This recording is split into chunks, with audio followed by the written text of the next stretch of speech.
Hey guys, Trophy Tim here. Today we're going to be talking about the Patrick Star video game. So I got the Patrick Star video game free from Outright Games as a part of their ambassador program, in which I am to provide content for their games for your viewing pleasure. I played the Patrick Star game in about 15 hours, and my goal was initially to do an achievement hunting video for it, but the later it got, the harder it was for me to actually make the achievement hunting video. So unfortunately, no achievement hunting video today, but this is a review of the Patrick Star game, which I played the last couple of days. I did 100% the game. I can let you know for a fact that you do not need to 100% the entirety of the game to get all the achievements. The best way to describe it, it's kind of similar to Goat Simulator. It's an open world that you can kind of just go and do whatever you want. You just a day in a life of Patrick Star. You don't need to at any point have played any of the previous Bikini Bottom video games, because SpongeBob video games, I mean, they have like no resemblance because this game was developed by a completely different developer and published by a completely different publisher. This was developed by PHL Collective and then Outright Games, and PHL Collective did a pretty good job with it. In the game, you just do a bunch of mini games. Like, for example, on the screen right now, I'm doing the first quest, which is just playing with Gary in the park. There are different things like called quests and feats. Feats are just fun things that you get to do randomly around that aren't like listed, so you can do random things. Quests are like go to the park, play a game, make a Krabby Patty, work at the Chum Bucket. And it's definitely interesting. It was a game I wasn't expecting to have as much fun with as I did. But there's a little bit of variety, and Patrick, every time you unlock a quest or do something new, gets a cool new costume. However, I didn't put on any of the costumes in the game. It was kind of just like I just wanted Patrick to be as vanilla as possible. But you get like his like Hammerhead costume, his Band Geek costume, a lot of different costumes within the game for unlocking the quests and the feats. I didn't complete all of the quests and the feats. I kind of just stopped once I hit all of the achievements on Steam, of which there are 40. They go over a couple different things, but they're kind of just mostly tied to it. There was one achievement in particular that like really, really grinded my gears, and that was the Krabby Patty achievement, in which you have to work as Patrick to go and be an employee at the Krusty Krab, and you also work at the Chum Bucket in the game too. So you work for both competitors. However, you just do the job for the Chum Bucket, and it's so much easier because you can like pre-fill all the buckets. But for the Krabby Patty one, you can't pre-fill all the buckets at all. You kind of just have to go and do your best, and it took me like 30 attempts to get it down, and it was the hardest mini game because you had to like cook all the burgers and then put everything on the burgers together, and it's just like I didn't expect to have that much of a challenge in a game made for kids, but I did, and honestly, it was a well worth it challenge. You also do random other tasks like you have to like not kill sunbathers, but like remove sunbathers from the premises for Squidward. You clean emergency services places for Sandy because she got jellyfish goo on them. Which the more I think about it, the more kind of sus that is. Because like, why did you put jellyfish goo on the firehouse, the ambulance, and the police station, Sandy? What crime are you trying to commit? You get to go to like iconic locations like Con Street, downtown Bikini Bottom, Glove World. You also get to go to Demolition Derby. You get an achievement for taking your car to the Demolition Derby called Sunday, Sunday, Sunday. You get to go to the Krusty Krab, the Chum Bucket, Mrs. Puff's Boating School, and a bunch of other iconic places within like the open world. It's not the same map as Cosmic Shake or Battle for Bikini Bottom because I know that has the exact same map. It's set up a bit differently, and I was a bit thrown off by that because obviously you're so used to playing the other games, and you're like, oh, you go right or left in those games, but in this one you go like down Con Street to Bikini Bottom. But I don't think it's ever been determined in the show how Bikini Bottom is actually set up. Like there are certain things that are supposed to be in Bikini Bottom that are there, but there's no like I think the map is ever changing. I don't think anyone has ever determined that the map was set. But like the game in itself was say I'd give it a solid 8 out of 10. I know no one's really gonna watch this review, because who am I to you? I am Trophy Tim. I am a variety streamer on Twitch and TikTok, which could have talked about earlier, and I do YouTube videos sometimes. And here I am just talking about the Patrick Star game and the random achievements like this one where see like you're cleaning a fire truck and it's like you can clean a fire truck, but like why would you put goo on the fire truck in the first place? Or you like get an achievement for knocking off King Jellyfish's crown and then you have to give him like the bubble pie, and you have to like move the bubble pie across the map, and you have to keep the bubble pie at the same level. And that was an interesting feat because it was like I have to figure out how I can get the bubble pie across the entirety of the map, and I used like a leaf blower to blow myself across the map. And I learned later on that you could have used the jellyfish to like squirt up. So like there's a bunch of ways in which you can like get around the map without it. Also, the game makes Patrick a narcoleptic for whatever reason. So Patrick just can like fall asleep randomly and then roll around at fast paces. Or he can drive because unlike SpongeBob, he actually has the ability to have a license and drive a car. And he does like random car quests, like he does deliveries, or he takes the job of the police and is like a police officer catching criminals. And pretty much deliveries is most of the missions. You can't do anything with the fire truck, just the police. Or like he plays with SpongeBob and a coconut gun, and you can use the coconut gun to hurt everybody in the game, but they don't do anything; they just get hit.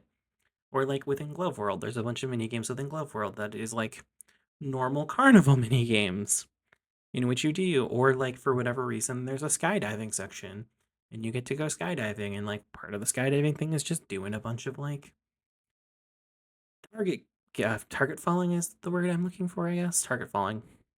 Yeah. And you just go and just clean up everything.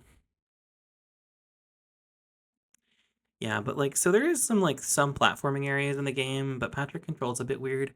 So you use like I was using an Xbox 360 controller, but you have to use like the like right trigger and left trigger to get certain places, and like it's hard to make him jump at certain points without like having different things.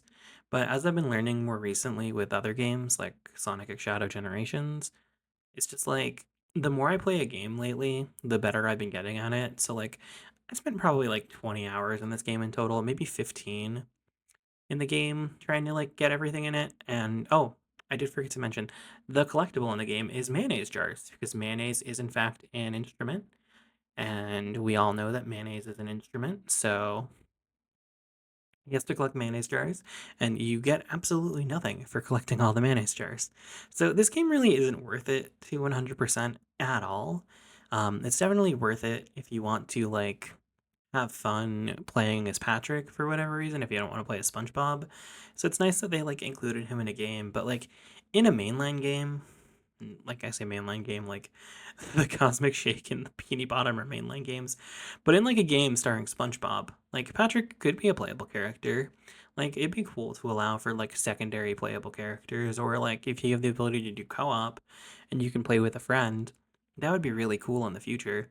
Like this game is a little bit bland because you can't play it with anybody else. Like I know Goat Simulator made the MMO and like you can play that with people, but this is just kind of like I have fun, but like I'd love a multiplayer update or even like a local co-op like couch co-op mode. Um, Even that would be cool. So I could like if I had my friends over, I could play it with them. Cause like I like playing a couch co-op game every once in a while.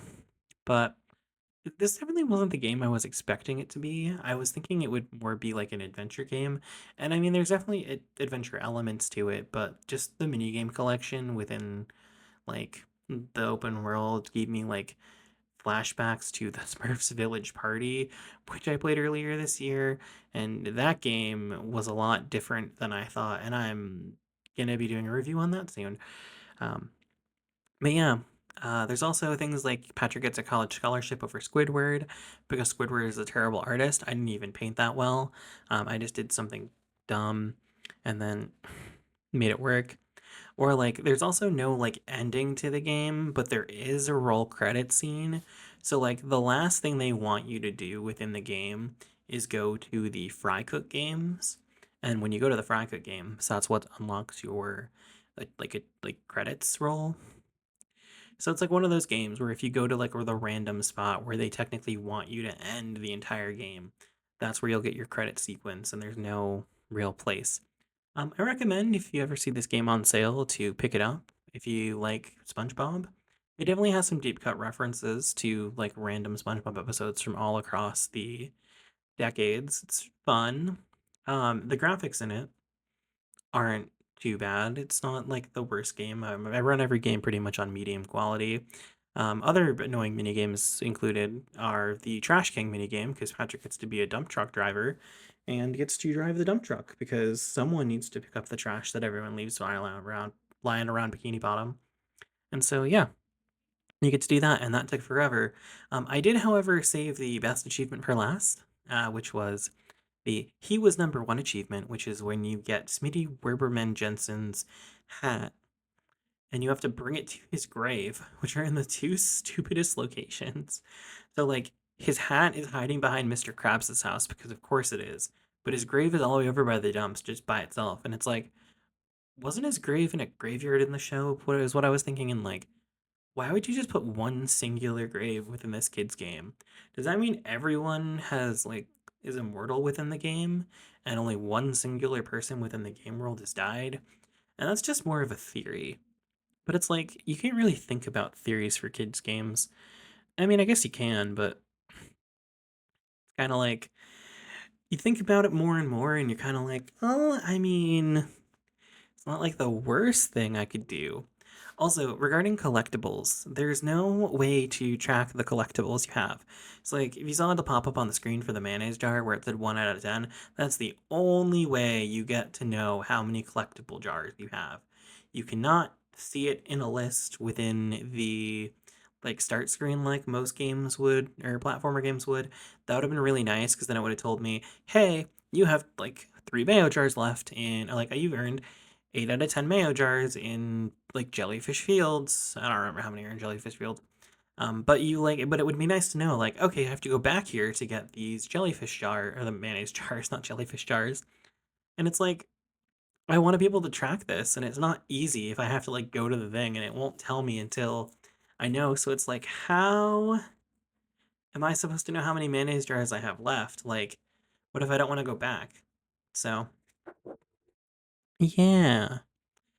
But anyways, thank you so much for listening to me ramble for 12 minutes. This has been actually kind of cathartic. I've been meaning to post this video for a while and I really dislike editing, but I kind of forgot that I could just, talk at a camera, or not talk at a camera, talking to a microphone for a good like 10 minutes regarding a game.